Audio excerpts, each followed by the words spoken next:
Everyone, मेरा नाम अभिषेक गुप्ता है और आप देख रहे हैं only for government jobs. Guys, आज 11th लेक्चर है ना। इसके पहले के लेक्चर आपने नहीं देखे हैं तो एक बार देख लें, शॉर्ट नोट बना लें उसके साथ और रिवीजन पे फोकस करें, है ना। और आंसर राइटिंग अभी स्टार्ट करें क्योंकि अभी जो पीरियड है वो मेंस का पीरियड है। एक्चुअली हमें प्री के लिए शॉर्ट नोट तैयार करने हैं और मेंस के आंसर राइटिंग ऑप्शनली इन सब पर फोकस करना है, ठीक है। तो एक चीज़ थी कि एक यूपीएससी एस्पायरेंट से मैं मिला तो उनका क्या कहना था कि मतलब आप देखते हो ना कि यूपीएससी बहुत ज़्यादा टफ है। वो तैयारी कर रहे हैं, है ना, फॉर द नेम से, क्योंकि उसके मन में वो डर है कि यूपीएससी बहुत ज़्यादा टफ है, अनसर्टेनिटी बहुत है, फ्यूचर प्रिडिक्टेबल नहीं है, पता नहीं क्या होगा क्या नहीं होगा। देखो, आपका काम ये सब सोचना नहीं है। आपका काम ये है कि it's going to be hard, है ना, but hard doesn't mean impossible. It's going to be hard but hard doesn't mean impossible.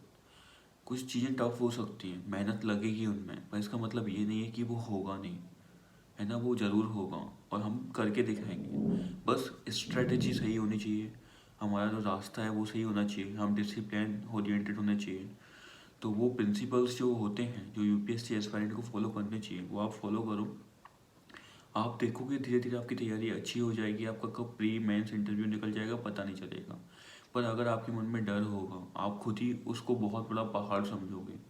कोई भी अचीव करने के पहले उसको इतना बड़ा नहीं समझना चाहिए। कोई भी चीज़ है, लक्ष्य को, कि यार ये तो किसी से नहीं हो सकता, मुझसे कैसे हो जाएगा, तो फिर आप कैसे कर पाओगे, है ना। आपको पहले सोचना पड़ेगा कि वो अचीवेबल है, लोग उसे अचीव कर सकते हैं, उसके बाद ही तो आप उसे अचीव कर पाओगे ना, उस लक्ष्य को। चलो, आज का करंट अफेयर स्टार्ट करते हैं।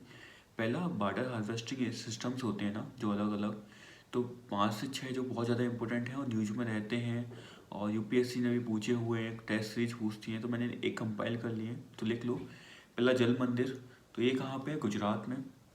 सेकंड आपका खत्री एंड कोहल, ये हिमाचल प्रदेश में है।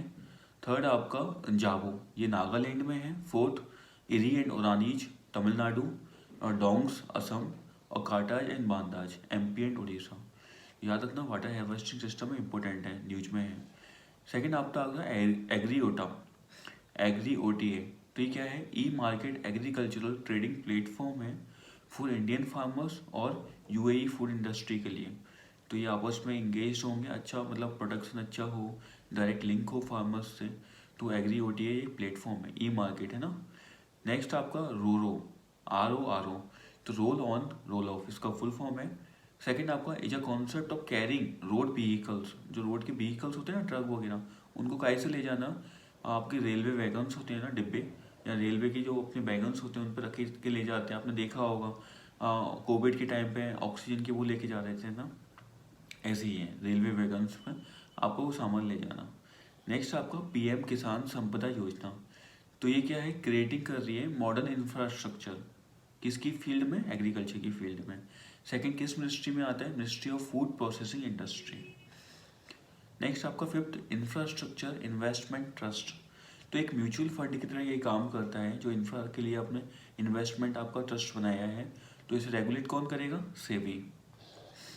नेक्स्ट आपका sixth, merchandise exports from India scheme, MEIS भी बोलते हैं इसे। तो एक्सपोर्ट को प्रमोट करने के लिए इससे ज़्यादा से ज़्यादा लोग एक्सपोर्ट कर पाए। अब छोटे व्यापारी हैं, उनको नॉलेज नहीं है, उनको नॉलेज प्रोवाइड करना, अगर बेसिक फंड चाहिए तो फंड प्रोवाइड करना, टेक्नोलॉजिकल डिटेल्स आपको प्रोवाइड करना। किस मिनिस्ट्री में आता है? कॉमर्स मिनिस्ट्री में।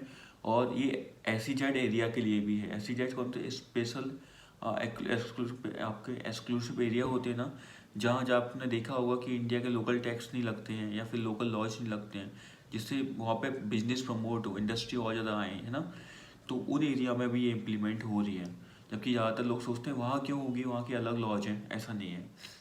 नेक्स्ट आपका seventh, is banking reforms index, तो फाइनेंस मिनिस्ट्री लेके आई थी।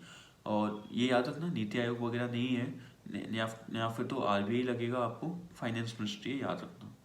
नेक्स्ट आपका 5 स्टार विलेज स्कीम, तो डिपार्टमेंट ऑफ पोस्ट लेके आई थी। इसका ऑब्जेक्टिव क्या है? Aims to ensure universal coverage of flagship postal schemes in rural areas. Universal coverage याद रखना। और नेक्स्ट आपका नाइन्थ, ह्यूमन कैपिटल इंडेक्स कौन लेके आता है? World bank. किस किस चीज़ के लिए? पहला सर्वाइवल, स्कूल और हेल्थ, SSL सर्वाइवल कैसे हो रहा है, स्कूल फैसिलिटी और हेल्थ, इन तीनों पर ये फोकस करता है। नेक्स्ट आपका biotech Kisan programme, science and tech ministry लेके आई थी। ले लो, लाइन इन लाइन आउट, पहले तो फुल फॉर्म याद रखना है इनके, रोल ऑन रोल ऑफ और line in line out. Substation ये क्या है, part of an electrical supply system. तो बस यूपीएससी अगर पूछेगा तो ये पूछेगा लीलो किससे रिलेटेड है, ठीक है। नेक्स्ट आपका 12th Singapore convention of mediation, जो आपने पढ़ा था, इंडिया इसका मेंबर है। Second also none of UN convention of international settlement agreement और, ठीक है। तो ये मीडिएशन के लिए है, आप मीडिएशन कराते हो कोई चीज़ का तो जल्दी इशू रिजॉल्व होते हैं, तो उसके लिए। और सबसे बड़ी बात, इंडिया इसका मेंबर है, ठीक है। आज के लिए नहीं गाइस, थोड़ी सी तबीयत ठीक नहीं थी तो इसलिए ये वाला फॉर्मेट यूज किया।